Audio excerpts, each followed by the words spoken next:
ஹொசூரில் இருக்கிற மரபு சந்தை கடைக்கு தான் ஆக்சுவலாக நான் போயிருந்தேன். ஸோ நம்மாழ்வார் அவர் படம் போட்டனால உள்ள கடையில் எல்லாமே ஆர்கானிக்காக இருக்கும் அப்படின்னு ஜஸ்ட் எக்ஸ்ப்ளோர் பண்ணி பார்க்கலான்னு பார்த்தேன். சொன்ன மாதிரி எல்லாமே ஆர்கானிக்காக தான் இருந்துச்சு. இயற்கையான முறையில் தான் எல்லாமே இருந்துச்சு. ஸோ கடைக்குள்ள என்ட்ரான ரைட் சைட்லேயே வந்து வாழைப்பூ வடை வித்துட்டு இருந்தாங்க. 4 வடை 30 ரூபா சொன்னாங்க. டேஸ்ட் வைஸ் ரொம்ப சூப்பராக இருந்துச்சு. ஆக்சுவலாக போனால் ட்ரை பண்ணி பாருங்கள். இதோட காளான் பிரியாணி, இட்லி அதெல்லாம் வச்சுருந்தாங்க.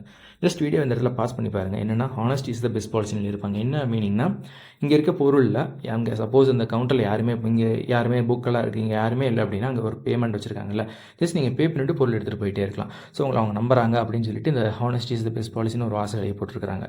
ஸோ இந்த கடையில் எல்லாமே ரொம்ப ஃப்ரெஷ்ஷாக இருக்குது. கருவேப்பிலையெல்லாம் பார்த்து ரொம்ப ஃப்ரெஷ்ஷாக இருந்துச்சு. வாழைப்பழம் எல்லாமே பார்க்கவே ரொம்ப ஃப்ரெஷ்ஷாக இருந்துச்சு. ஹைஜீனாக இருந்துச்சு. ரொம்ப ஆர்கானிக்காக தான் இருந்துச்சு. ஸோ ட்ரை ஃப்ரூட்டுக்கு தனி செக்ஷன் வச்சுருக்காங்க. ஸோ டிஃப்ரெண்ட்டான யூனிக் ஐட்டம்ஸ்லாம் வச்சுருக்காங்க. அரிசி வகைகள் எல்லாமே இருக்குது. நீங்கள் மாப்பிள சம்பளம் கேள்விப்பட்டிருப்பீங்க, பட் பார்த்துருக்க மாட்டீங்க. ஸோ இந்த கடைக்கு போனால் நீங்கள் எல்லாம் பார்க்கலாம். அரை கிலோ 150 ரூபா சம்திங் போட்டிருந்தாங்க. இது காஸ்ட்லியாக தான் இருக்கும், பட் ஆக்சுவலி தான் மார்க்கெட் ப்ரைஸும் கூட.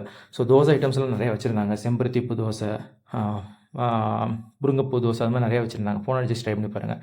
என்ட்ரன்ஸில் இது மாதிரி கீர் ஐட்டம்லாம் வச்சுருந்தாங்க. ஸோ இந்த கடைக்கு லெஃப்ட் சைட்லேயே வந்து ஒரு மெடிடேஷன் சென்டர் வச்சுருக்காங்க. ஃப்ரீ மெடிடேஷன் தான். ஸோ இந்த கடை எக்ஸாக்டாக வந்து ஹொசூர் டு பெங்களூர் பைபாஸில் இருக்குது. சென்னை சில்க்ஸுக்கு கொஞ்சம் பின்னாடி போகிற வழியில் இருக்குது ஆக்சுவலாக. சரி, நீங்கள் ஃபோனை ட்ரை பண்ணி பார்த்து எப்படி இருக்குன்னு சொல்லுங்கள்.